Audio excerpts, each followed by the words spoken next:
Craving fresh, made-from-scratch Mexican food that actually tastes homemade? Cafe Rio's got you covered. Every tortilla is hand-rolled, every sauce is slow-simmered, and every bite is bursting with bold flavor. Hungry yet? Don't wait. Order now at CafeRio.com. Build your burrito, salad, or tacos exactly how you like them, and we'll have it ready hot, fresh, and fast. Whether it's lunch on the go, dinner with friends, or a full-on fiesta at home, Cafe Rio always brings the flavor and the fun. So what are you waiting for? We've got you covered. Savor the flavor and order now at CafeRio.com.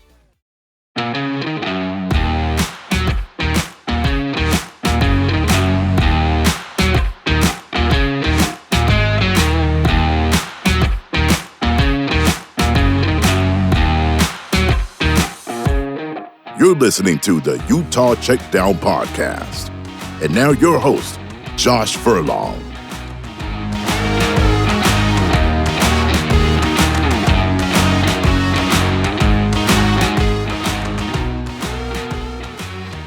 Welcome back to another edition of the Utah Checkdown podcast. I am Josh Furlong. I'm happy to be back with you. As always, that's what we say. We're ready. We're not we're like Utah. We're gonna move on, right? Yeah, we're gonna move on. That's all you can do, right? And so we're gonna get this thing started. We're gonna do a little preview of Utah's cross country matchup with West Virginia. Should be a fun environment.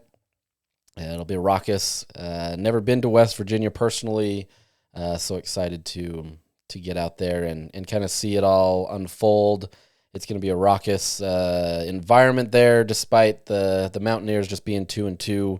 But I think it should be a pretty fun time. So we'll jump into that. But first, let me tell you about our partners, Cafe Rio. Craving fresh, made from scratch Mexican food that actually tastes homemade? Cafe Rio's got you covered. Every tortilla is hand rolled, every sauce is slow simmered, and every bite is bursting with bold flavor.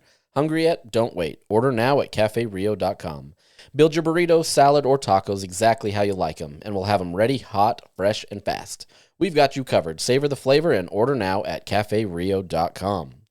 All right, so going into this week, obviously this is a big test for Utah, and you can look at the opponent and say, oh, this shouldn't be that hard for Utah, but you're traveling cross country. The numbers haven't been great for teams that do that, but at the same time, you're trying to shake off a loss that's really going to sting.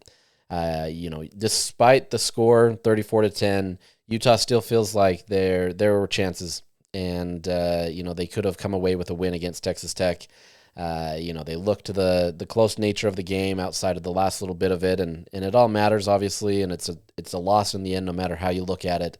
But this is a team that feels like they have what it takes to be able to get there. The real question now, this comes down to, how do they face adversity? Is this a team that's actually going to fight back from that? Is this a team that's going to wilt under pressure? I just saw a tweet that said BYU, and somehow that came in there. Does the Texas Tech loss, lead to a second loss? And we've seen this from time to time where those losses compound on each other and they move forward, and you kind of start spiraling. To me, this would be the biggest, or the worst time to have that spiral, especially because you're going into a bye week and you let that simmer. And to have a loss simmer for 3 straight weeks is not, that does not bode well for a team.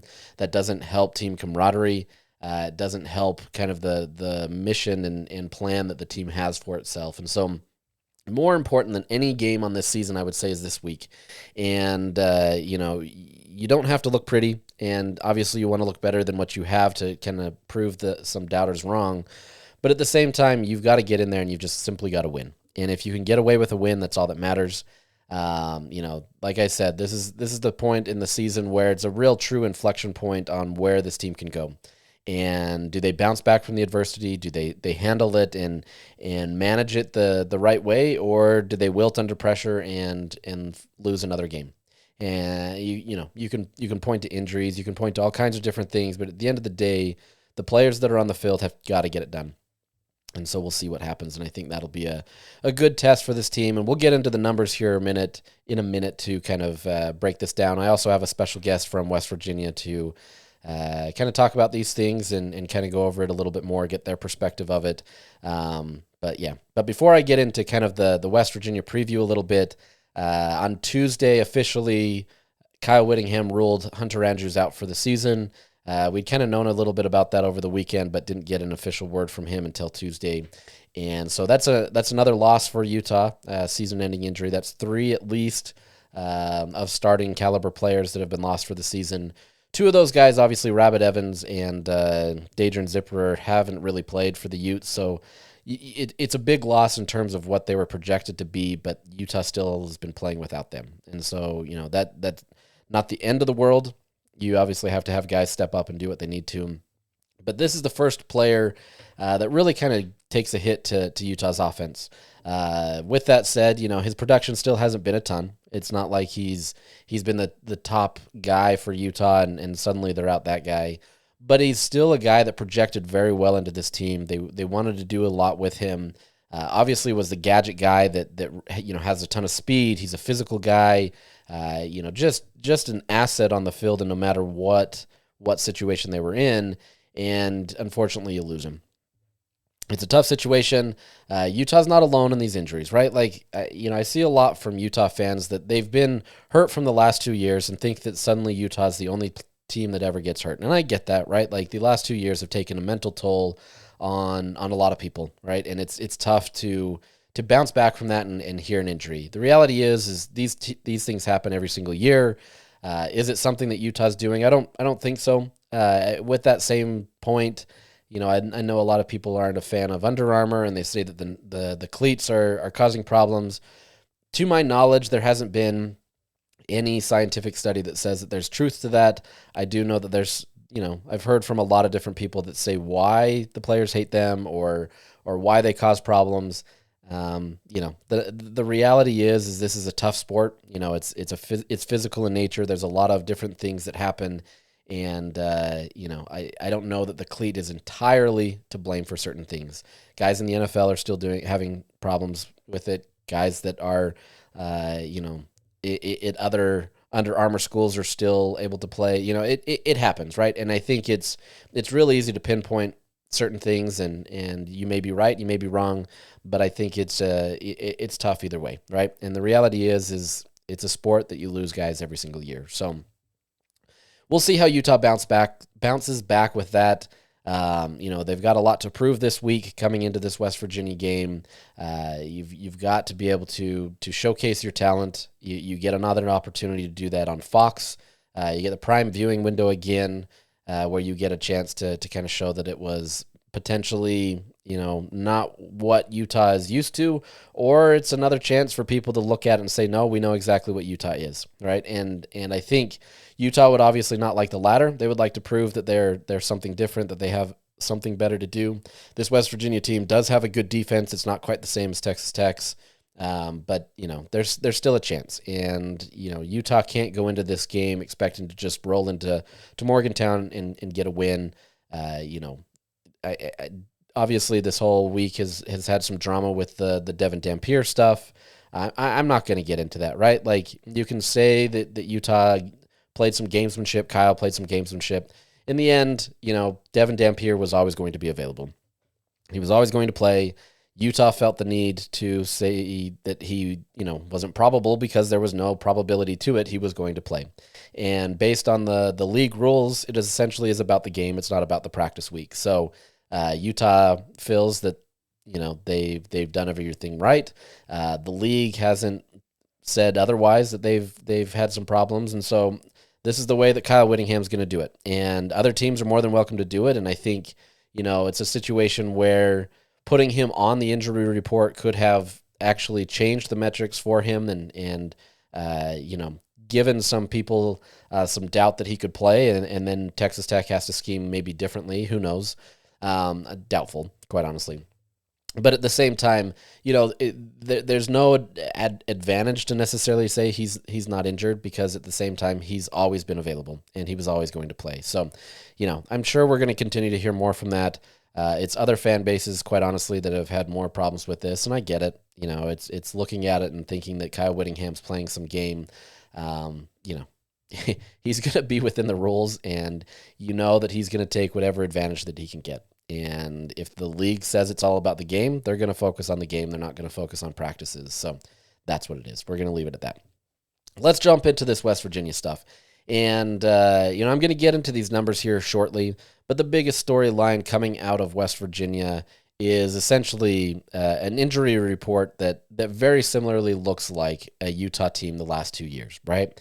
There's been so many injured players, and the more that I look at this team and talking to individuals, this West Virginia team, in different veins, but it is very similar to Utah last year. They're an offense that couldn't move the ball, and they couldn't score. They had a ton of injuries, and they had to balance all of that. So Utah is essentially facing itself in the mirror in a lot of respects. This West Virginia team has a better defense right now. Still not to the levels that Utah's defense was last year, but still kind of a similar situation to last year in how this team operates. So really fascinated to kind of see how this goes because Utah has experienced this. They understand it. As Kyle would say, nobody has sympathy for you. That's the nature of the game. So here's kind of where West Virginia is at. And in my interview with our special guest, he documents a lot of these a lot more and goes over that. We'll have that at the end of the episode. But just kind of a high-level point here. West Virginia most likely will be without its starting quarterback in Nico Marchio. He was in Colorado this week seeing a foot specialist to kind of see where he's at. He still hasn't made it back to Morgantown, and so the chances of him even being ready or game ready is not likely. And so we'll see what happens. Rich Rodriguez, who is the head coach there now, who Utah fans should be pretty familiar with his time in Arizona. He's utilized a lot of different QBs, and so it'll be interesting to see kind of how this goes. But it's not a great situation for them to have your starting quarterback already out and not really have a lot of consistency there.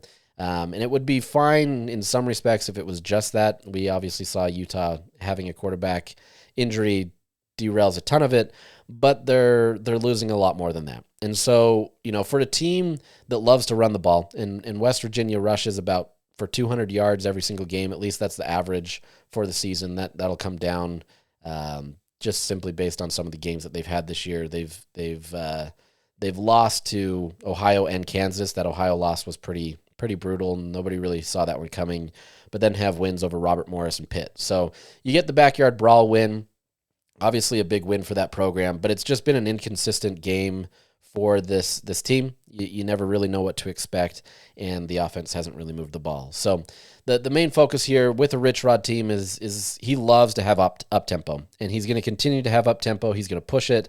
He recognizes that he's most likely going to beat in a lot of areas on the field just with kind of where he's at in his progression there with the team. But that doesn't mean that this team isn't going to fight for him. He's still going to have guys that are going to continue to work hard and try to move the ball. So what happened here at running back, though, is your leading or your starting running back, I should say, is Jaheim White. He's a returner, was about the only returner on a roster that featured something like 80 transfers. He suffered a season-ending injury, and so they're out him. He was their second leading rusher in terms of production. He was their starter, but he's out. And then recently, Ty Edwards, who kind of took the reins there and became the leading rusher, he is also questionable this week. It's probably not likely that he plays, but we're going to get injury reports starting tonight at 8 p.m., and we'll kind of see where they're leaning that way, but it's not trending well there. And then Sincere Bowers is also questionable with a concussion. He's, that's TBD, and, he may play, but he hasn't had a ton of production. So there's just a lot of backups or guys that have been thrown in there but just haven't really done a ton. I know they've really kind of turned to this kid, Clay Ash, but he's not your typical running back in terms of, downhill runner or a guy that's going to hit the holes hard and be physical. It's just a different style of run game, and so it'll be different for this team. They're also losing two of their top four wide receivers, one to a season-ending injury, and Jaden Bray. It's just a tough situation there for them. They're similar to Utah this year in the sense that they haven't been able to effectively find a passing game. And so the fact that you lose two of those guys doesn't help that situation anymore. And then the biggest blow, in my opinion, is outside of quarterback, obviously. The biggest blow is on the offensive line. You're losing essentially the whole right side. Excuse me. And their center's out, their right guard's out, right tackle's out. At least they're all questionable. There's no official ruling on them being out yet. But this is an offensive line that it's already coming together from the transfer portal, trying to piece these things together. And, they've had some consistency with these guys and done decently well. But now if you're essentially, losing your entire right side of the line, you're losing your center who's the heartbeat of that line in terms of being able to, call out plays and kind of see what the defense is doing, you're in a world of hurt. And there's guys that can step in, guys that have some veteran experience that can get in there, but it's clearly, there's a clear reason why they're not the starters, right? And so this is a team that's going to suffer a ton there. Some of these guys may play, as I said, they're still questionable, and we'll find out more. But this is an offensive line that's going to be in a world of hurt. And going against a Utah defensive line that, features the leading sacker in the country, it's going to be a tough situation. And so you're going to have to imagine that Utah dials up a ton of pressure, especially on that right side of the offensive line, and really tries to make them pay. The thing there is if they start a backup, most likely it's going to be a mobile quarterback. He's not a great passer, and so they're going to rely on his run game a ton in Jaden Henderson. But, it's not going to be a great situation. And if Utah can really establish itself in the trenches, and I'll say it on both sides, but I think especially on this defensive side, if they can establish some pressure and really make this offense not run, be effective, Utah's going to be okay. I say that knowing that Utah's offense still has to produce as well, but I think Utah's defense is going to be in a better situation going up against this offense than anything else, simply because of the injuries, beyond all of that. So there's still risk in the sense that as they look to establish the run, there's going to be some different looks. They're going to be essentially going up against themselves and kind of how they play with Devin Dampier. That'll benefit them based on what they were able to see in fall camp and in spring and different things that way. But if Utah continues to have their problems in tackling and they can't wrap up and they can't, contain, this could be a long day for Utah. You can have this great defense that does well and can put pressure and you can attack that right side. But if the quarterback gets out of the pocket and is able to make, some positive gains with his legs, or he's able to do different things to establish the run, this Utah team could be, in a world of hurt quickly. I think Utah will be okay, but it's easy to say right now knowing, where things have been. And so really curious to see how this goes. You go into this game, you have to imagine that Utah feels pretty positive about what they're doing, but you can see where things can spiral. So that's the injury report. We're going to know more, in the coming days as they flip these things. But it's not looking good for West Virginia, and they're going to have to try to piecemeal things together against a Utah team that should being the key word, be hungry to get a win, should be looking to bounce back from that Texas Tech loss, should be looking to reclaim kind of some supremacy in the Big 12 title chances, that kind of stuff. So, if this is a Utah team that kind of plays around with its food, so to speak, and messes around and kind of walks through this game, it's not going to go well. And so it's definitely going to have to be a thing where Utah's on its game. They're playing the way that they need to. Don't look over your shoulder trying to do something different. You've got to focus on this. So that's that. Looking at some stats, I said last week that, maybe some of you don't love the advanced stats. Maybe you do. And I heard from quite a few of you saying you love it. So I'm going to keep them in there.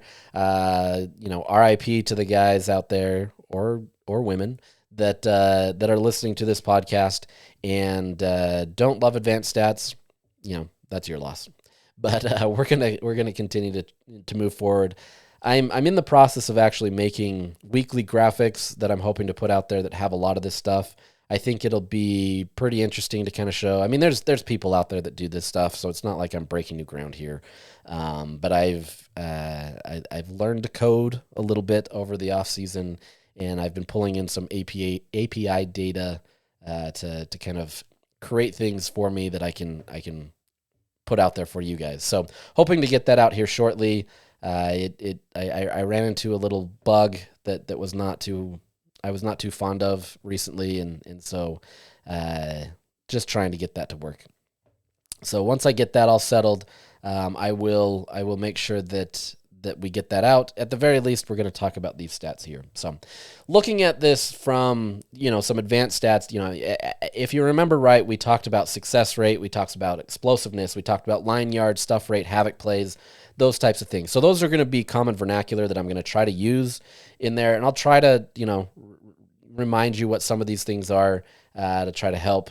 But it's, we'll see. We'll see how this goes. So looking at this team, let's start with Utah's offense against West Virginia's defense. So Utah's offense has been pretty solid in terms of their success rate. Success rate, once again, being where you have to convert 50% of your needed yards on first down, 70% of your yards on second down, and 100% of your yards on third or fourth down. So looking at it from that way, did you do it? Did you not? That kind of stuff. It's pretty simple.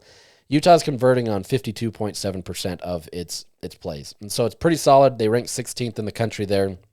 They're doing well, right? Even with that Texas Tech loss, this team is still operating at a high level and doing well. Conversely, this West Virginia defense is only allowing teams 35.4%, which is 26th in the country. So they're a good defense. They've been able to stop teams in kind of what they're able to do. This will be an interesting matchup to kind of see how Utah's able to be effective there and kind of manage. The real problem here, and anybody that's watched this game understands this, is in this stat called explosiveness. Now, explosiveness is essentially kind of the average number of points added on a successful play. So you can look at it this way, where wherever you're at lined up on a field, there's an assigned point value for it. So, for example, if you're lined up at the 5-yard line, the expected point value is pretty low because you're not expected to score. Now, if you're on the 5-yard line on the opposite end, on the opponent's side, that expected point is supposed to be high because you're expected to score. So you can kind of see, you don't have to go through all of the points there, but did you add points to your system, essentially, is what you're saying. Are you collecting points? How effective are you at doing that?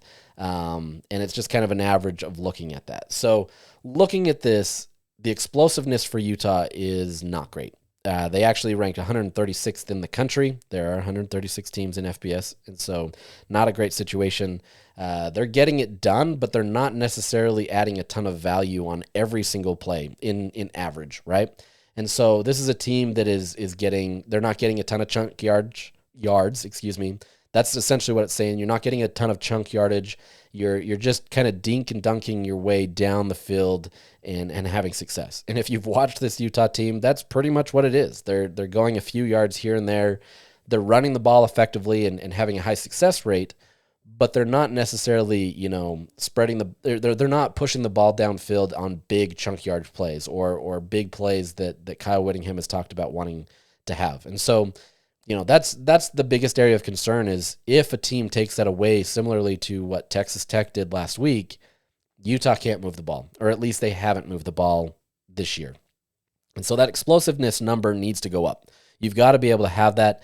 You can still be 136th and have an effective team, but you've got to find ways to be able to kind of get a little bit more there, right? Like you've got to be able to hone in on what you can do, find ways to scheme it in a way where you just say, look, we're going to do it, and that's the way it's going to be. There's a reason why some of these academy schools are effective in running the ball and the triple option, that kind of stuff, is they know what they're doing, they're all in on it, and they're successful at it. Does it always work? No.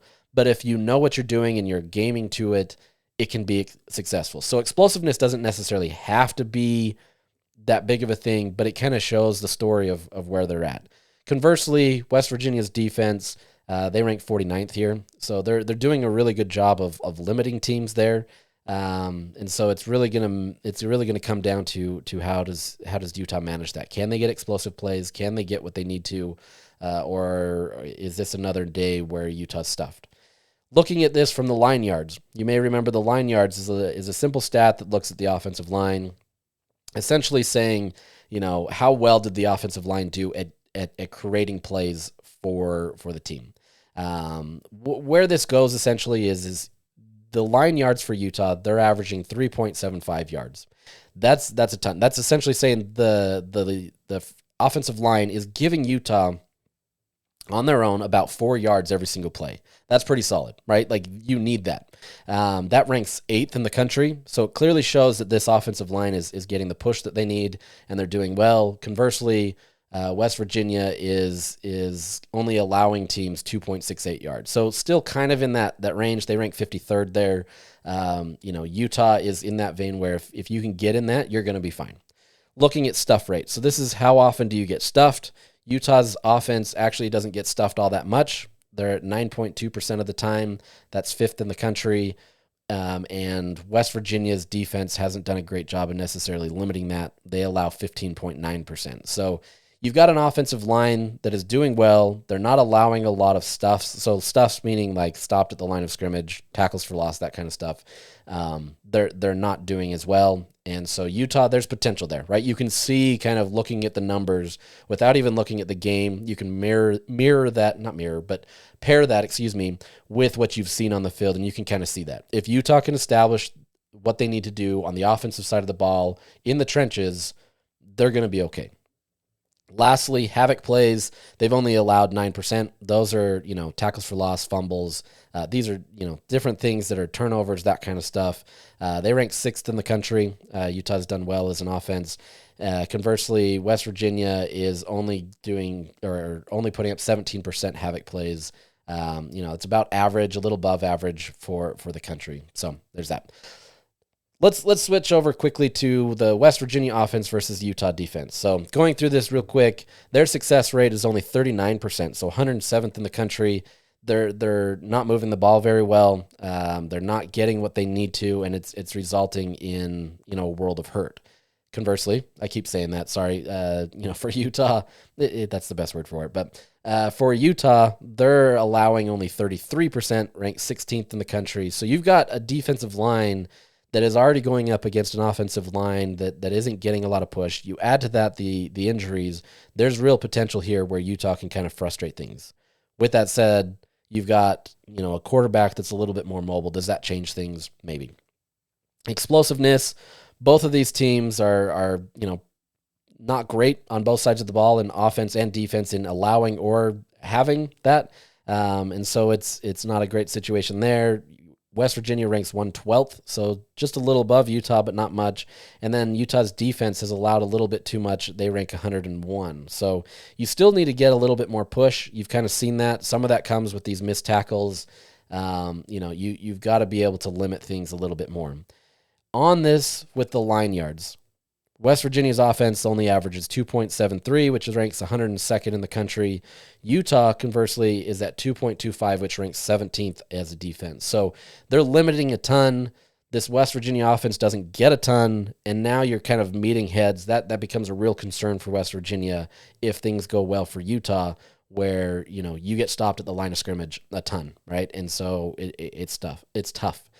Stuff rate, West Virginia has been stuffed 22.9% of the times. That's 114th in the country, not great.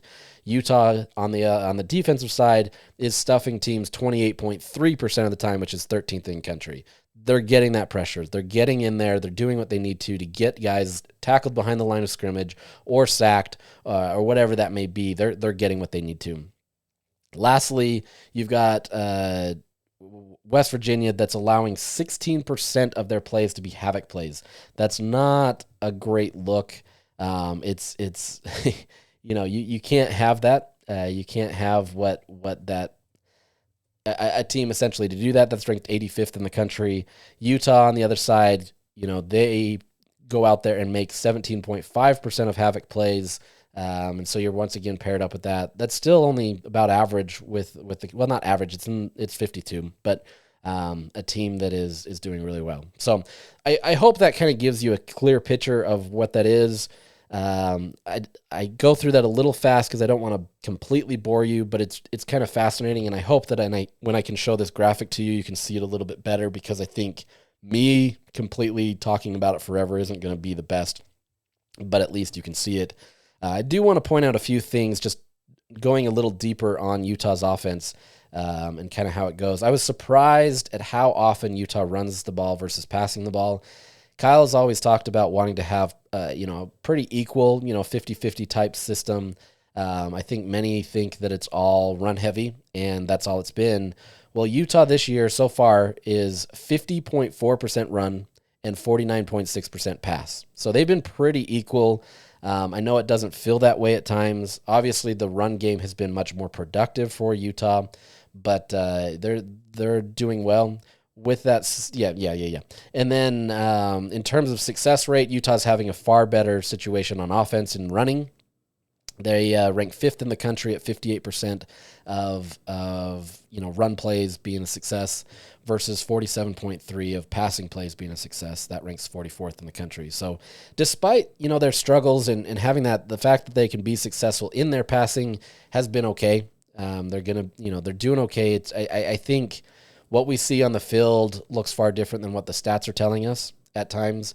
And I think they're getting it done outside of the Texas Tech game, but you've got to see more, right? You've got to be able to have the ball move down the field and not just have all these screen plays that get blown up or yards or passes that go for like 3, 4, 5 yards, behind the sticks. You've got to get something there.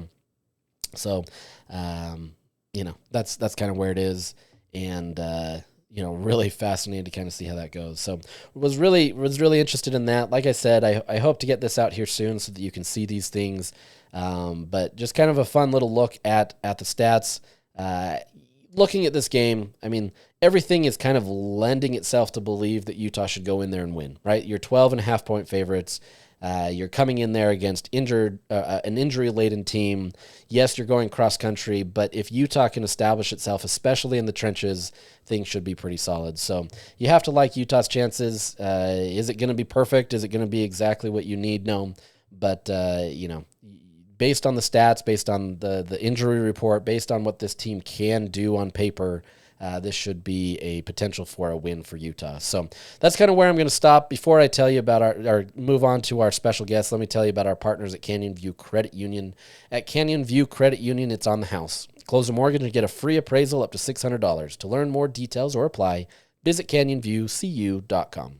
All right, joining me today is special guest Spencer Ripchik from the Dominion Post in West Virginia. He's the beat writer who covers the Mountaineers.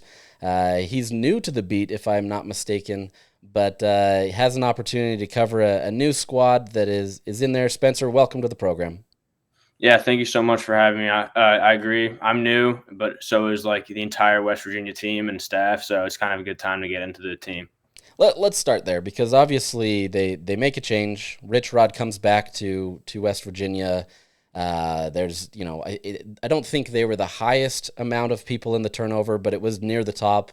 What's just kind of the general vibe of kind of how this team was put together? Are they hitting? Are they connected? Kind of where are they at right now? About 4 or 5 weeks into the season.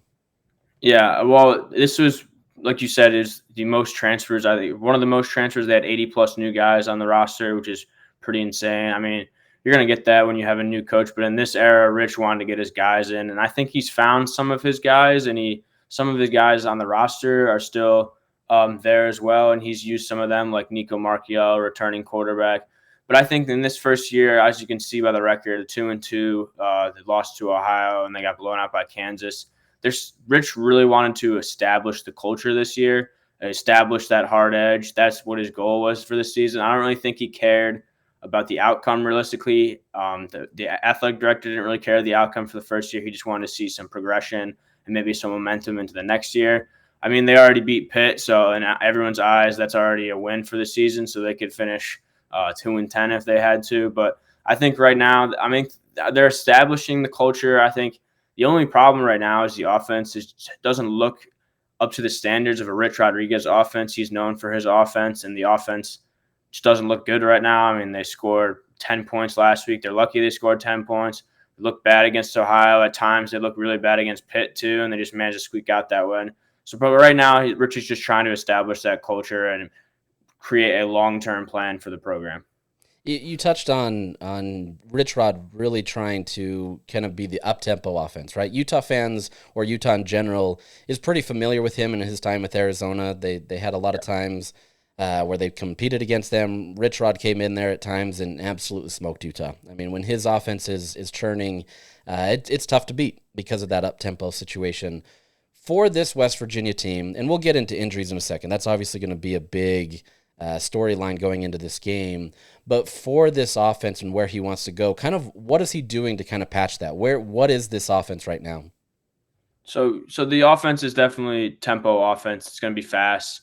I think he's definitely tried to get it as fast as you can, and they're going to focus heavily on the quarterback run, even though sometimes their quarterback doesn't look like he can run that well. Like Nico hasn't looked as good of a runner, but he has a bunch of lefty quarterbacks on the team, which is kind of unique. Jalen Henderson, the Texas A&M transfer, who will probably go this weekend. He's a lefty quarterback. Nico's a lefty quarterback, so that'll be something. But yeah, the quarterback run's going to be big. The tempo is going to be fast. It's kind of coming back to bite them a little bit because I think the tempo has actually created a lot of the injuries that have been happening. But the tempo has worked so far, or at least in the wins, it's worked. Against Pitt, I mean, the tempo kind of gassed Pitt out, and they had injuries every snap, it kind of felt like. So, yeah, the tempo is definitely going to be fast. The quarterback's going to be ran a lot. They're going to try to get the ground game going. I don't know how well they're going to be able to do that with the running back injuries, but that'll be the focal point for this offense.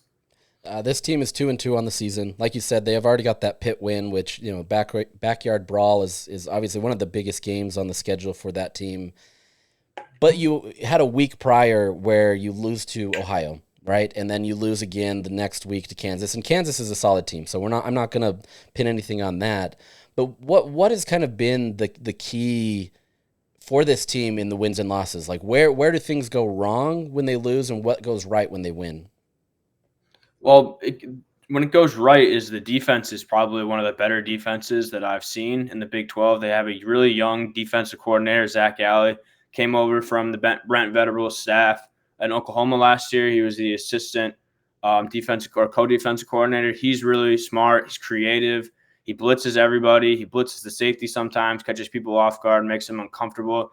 But just the reason that they've lost is just they can't score points. I mean, the Ohio game, they had multiple opportunities to score. Sometimes the drives will look insane. Like everything will be clicking. Rich will march right down the field in like 3 minutes to go like 80 yards, and everything will be bang, bang, bang. But then for the next 5 drives, they'll go 3 and out every single drive. So their offense is very inconsistent, very streaky, which is why they pretty much have lost those 2 games, and they almost lost the Pitt game because the offense couldn't get anything going. And they also just haven't figured out the quarterback situation. I mean, Nico Marchiello has started all 4 games, but then he's also been subbed out.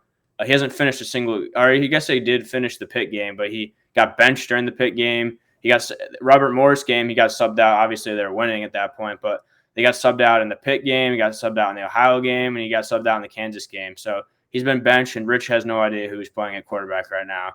And now that Nico has a foot injury, he probably won't start this weekend. So now they're going to go to a backup quarterback, and then again, they don't know if he's going to be good, so they'll put another quarterback in. But their offense is just very inconsistent right now. Let's kind of stick with those injuries right now, and there's a ton, so I don't think we need to just do this mass conversation. Let's kind of break it up a little bit, but kind of sticking with the quarterback. Where obviously Nico is he was in Colorado this week, if I'm not mistaken, going to a specialist. What does this do for this team when you don't have a quarterback? I mean, Utah knows this very well, having not really had a quarterback last year, but where is this team in terms of kind of its consistency with this quarterback situation going on right now? Well, luckily for Rich Rodriguez, he's kind of, I mean, he didn't mean to plan for this, but he kind of planned for this. He's been repping 5 quarterbacks at practice consistently, and all through the summer, he didn't name a starter to make sure, A, nobody transferred, and B, he has enough guys to go for this weekend or for the season if something happened like this. So luckily he's been repping 5 quarterbacks. I mean, some of them are definitely lower on the depth chart, even though he hasn't had a depth chart. His depth charts, all his quarterbacks say is a starter, or not the starter, but just the top quarterback, and then or, sure, other options. So luckily he's repped a bunch of quarterbacks. all the other players, I mean, they're gonna have player speak where they're gonna say, "Oh yeah, I like playing with this guy. He's been ready to go. I'm not worried about it at all." So I think, but it's really hard when you don't really have that guy to rally around. And Rich even said like he'd love to have that guy, but he's also not opposed to having 5 guys that are ready to go. So I think, and like you said, Nico's in Colorado.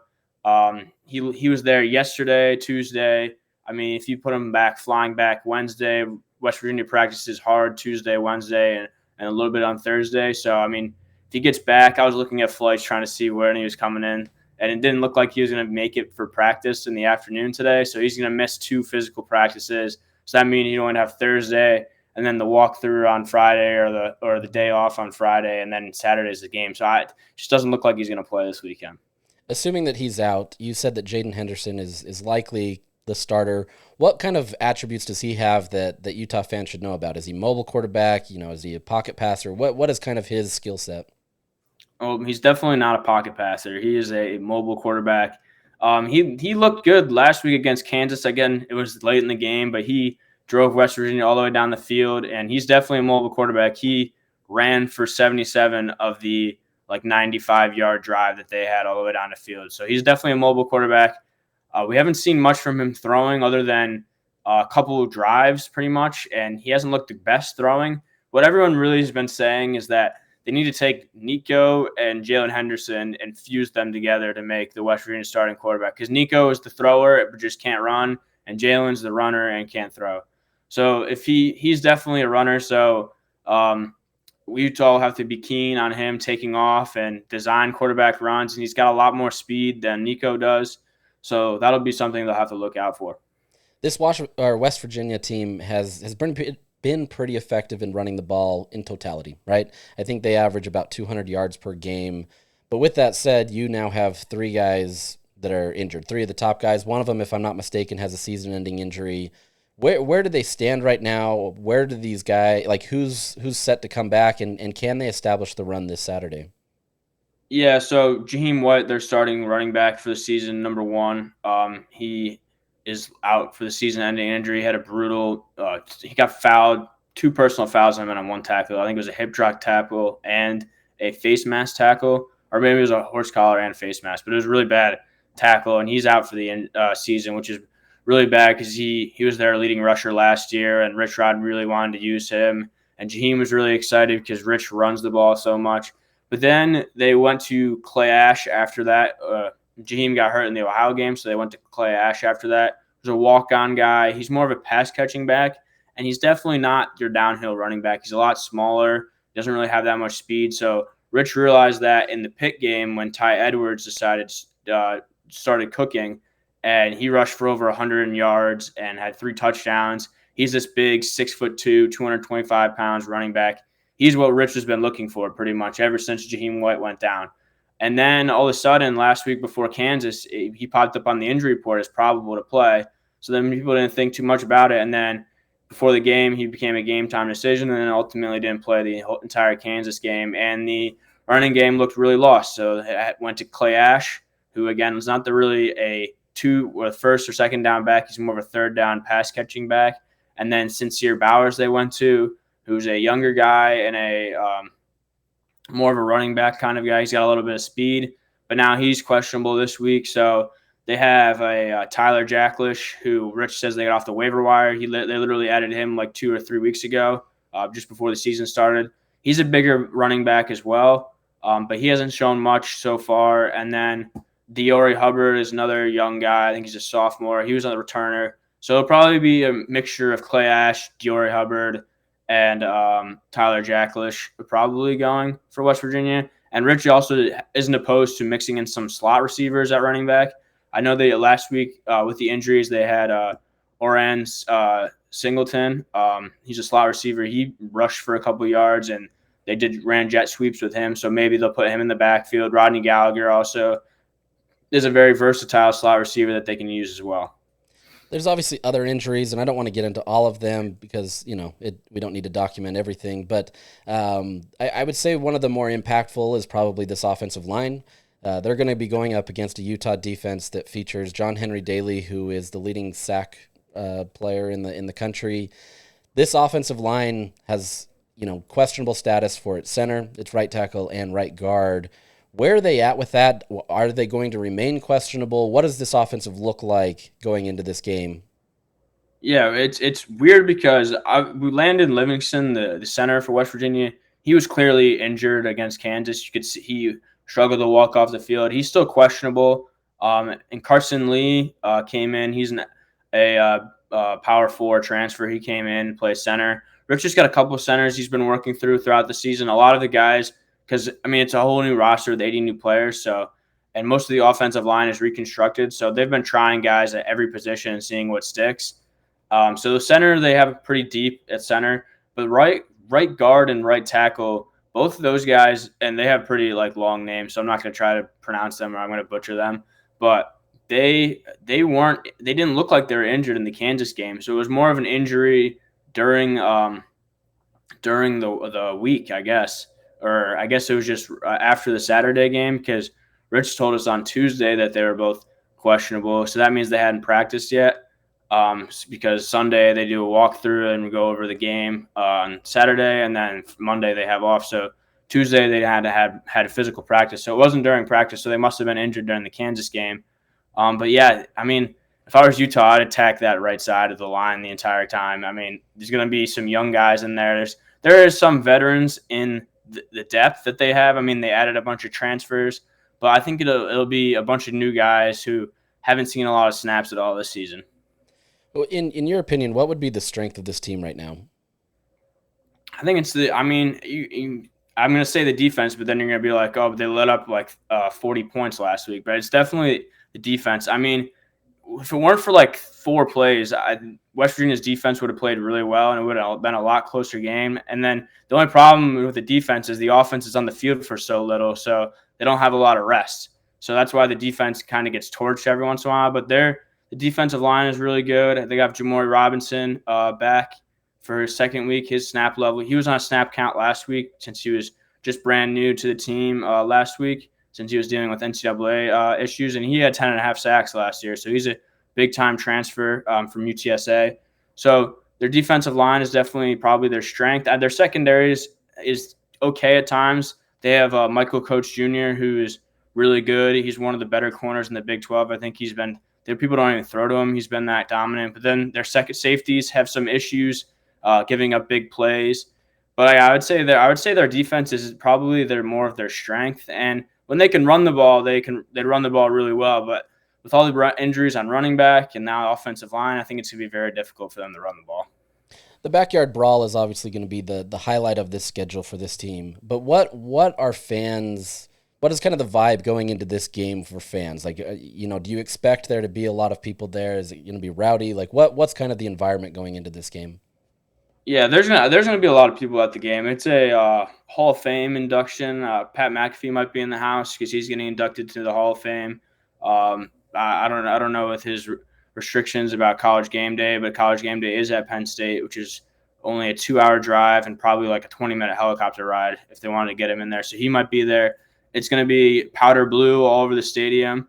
And West Virginia people show out for their games, no matter who they play. Even the Robert Morris had a pretty good crowd, and now the Big 12 should have bigger crowds. This is their first Big 12 game at home, so it should be interesting. And they're wearing their throwback uniforms too, so a lot of people love looking at those, the 1965 ones.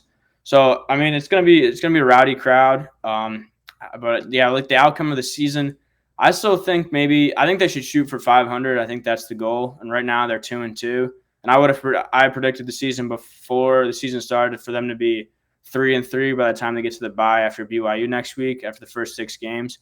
And I'm pretty much on the nose with that, except for the Ohio game, which that was kind of a crazy loss since it was a group of 6 school. But yeah, I think trying to get to 500 or close to 500 is a goal. But obviously, it's going to be an uphill battle. They play Texas Tech, they play Arizona State, they play BYU. They play a lot of good schools still, so it's but like I said, they won the Pitt game, so that's all that people care about right now, and then just building momentum towards the end to next year. We've talked a lot about a lot of the things going against West Virginia in this game. They're a 12-point underdog at home. Whether that means anything or not remains to be seen. But in your view, how does West Virginia lose this game on Saturday? Well, I think it's pretty simple. I mean, their offense doesn't go and they can't score points. They're going to lose this game. I don't care if Utah's offense didn't look that well last week. It doesn't matter. I mean, West Virginia's offense looked way worse. Even they can't score. I mean, they go 3 and out. They can't get offense. They can't get the offense going at all. They get immediately behind the sticks. They run a quarterback draw, and the quarterback gets like 1 or 2 yards, and then they try to run it with Clay Ash or one of the backup running backs, and they can't get anything. So I think it'll come down to if Ty Edwards, their running back, plays. He looked really good when he was in there against Pitt, but again, he's banged up, and now the right side of the offensive line is banged up. So we haven't seen the running game with that with them injured. So I think I just think that they lose the game if they don't score points. And the offense hasn't looked like they can score points so far, except for a couple of drives where they go down and march down the field and score a touchdown in the Pitt game and a couple in the Robert Morris game. But yeah, that's pretty much it. Last thing I've got for you, and then we'll get you out of here. I've heard from a lot of fans, well, not a lot, but a fair amount that are traveling to this game. They're coming out for West Virginia for the first time. Where are some places to go in Morgantown? Kind of what's the thing to do, and what should be the experience for these Utah fans? Well, I think Utah fans are pretty safe to be wearing their Utah stuff. I mean, West Virginia fans so far are pretty rowdy. They'll heckle you, and they're not going to throw batteries or beer cans at you. That's just for Pitt. So they'll be fine in that department. And Utah's kind of still fairly new to the Big 12, so they're kind of a new opponent. So they shouldn't have too many issues with that. I'm also kind of new to West Virginia, but there's some good pizza places. There's an Italian place, Olivero is really good. That's a really good Italian place. Probably my favorite restaurant in town. There's Kegler's, where Rich has some of the best. People say it has the best chicken wings in town. It's a good sports bar, and then all downtown Morgantown has bars and stuff. And there's every single chain restaurant or anything you can think of in Morgantown as well. So that's pretty much that. And it'll be very active this weekend. I can tell you that. Awesome, Spencer. Thank you so much. Let the people know where they can read your stuff if they want to find you. So my Twitter or X is Ripchik Spencer, one word, or everything's gonna be one word, but just my name backwards because I didn't like the 2 R's together. And then you can read my stuff. DominionPost.com is where you can mainly find my stuff, but I'm also Ogden's main football writer, so most of the West Virginia papers and websites carry my content as well. Awesome. Well, thank you so much, Spencer, and appreciate you coming on. We'll see you on Saturday. Yeah, see you Saturday. All right, thank you so much to Spencer for joining us today. It's a tough situation, right? Like, it's a tough situation for this West Virginia team. That's not to say that they can't go in and get a win. I'm really excited to see that environment, like you talked about, potentially having Pat McAfee there, who has been obviously the biggest proponent of West Virginia, not just as a player, but just kind of as a media member who is all the rage right now. That could be an electric environment, and if Utah's not careful, you could find yourself in a world of hurt. And so, this Utah team's going to have to be in the right mindset. They're going to have to be ready to go. But looking forward to it. Really, really, if you're traveling to West Virginia, have a safe travel. Enjoy the time out there. I mean, it should be pretty weather out there, and we should have some fun playing football. So, well, not me. Other people. We get to watch it. I get to write about it. Get to talk about it. Those things. All right. Well, we're going to close. We're going to get out of here. Thanks for listening, and I hope you have a great day.